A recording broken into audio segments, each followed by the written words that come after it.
Former British Business Secretary Vince Cable has urged the West to accept a new reality that the center of gravity of the world's economy has moved to Asia, and disengagement with China will only hurt all. In an exclusive interview with Xinhua, he also pointed out that human rights are not just a Western concept.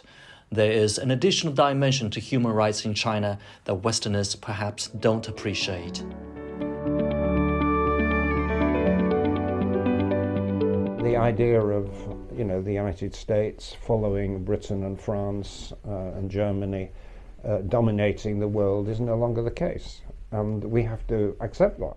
This is the new reality, and the mentality has to change from one in which the West, based on its technology and economic prowess, was the dominant force. The center of gravity of the world economy has moved to Asia, and particularly to China, and that is the way it will now be. You're just accepting the basic reality that China is now a re-emerging superpower. It has been through most of history, and it will be again.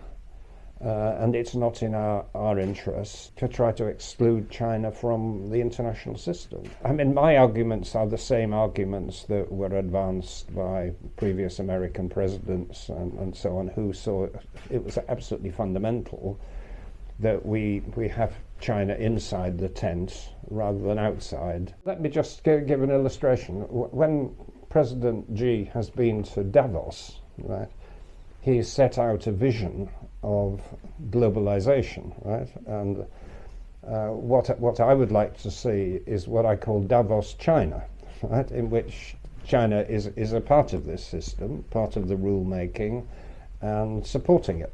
And that applies to trade, it applies to international investment, it applies to the many other areas of international exchange. If we can make that happen, then that is desirable, clearly. There are what I'm an economist, we call international public goods, problems that will not be solved without cooperation, such as environmental issues, global warming, pandemic management, helping with debt and development problems in Africa. And these are shared problems. If we don't work together, they won't be solved.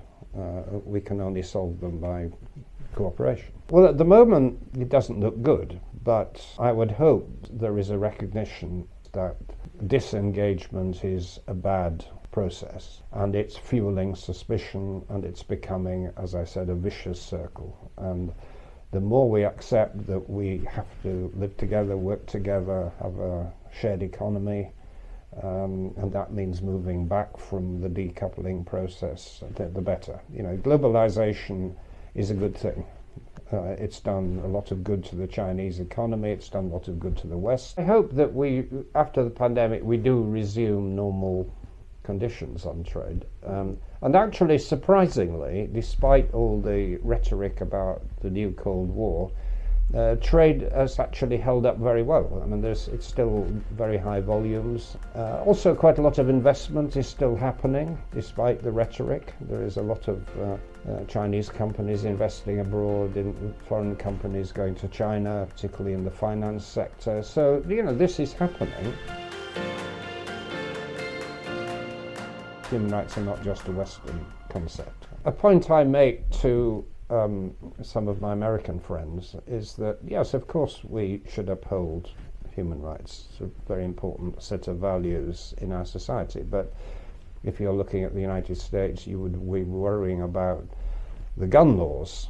A lot of people are killed through private gun ownership. I think the West needs to accept that in China there is an additional dimension to human rights that we perhaps don't appreciate, one of which is being the need to emphasize the movement out of poverty, which has been actually a big achievement in China, and secondly to understand that people put a high value on order, stability, avoidance of chaos. These are things that matter, and yeah, they are part of human rights.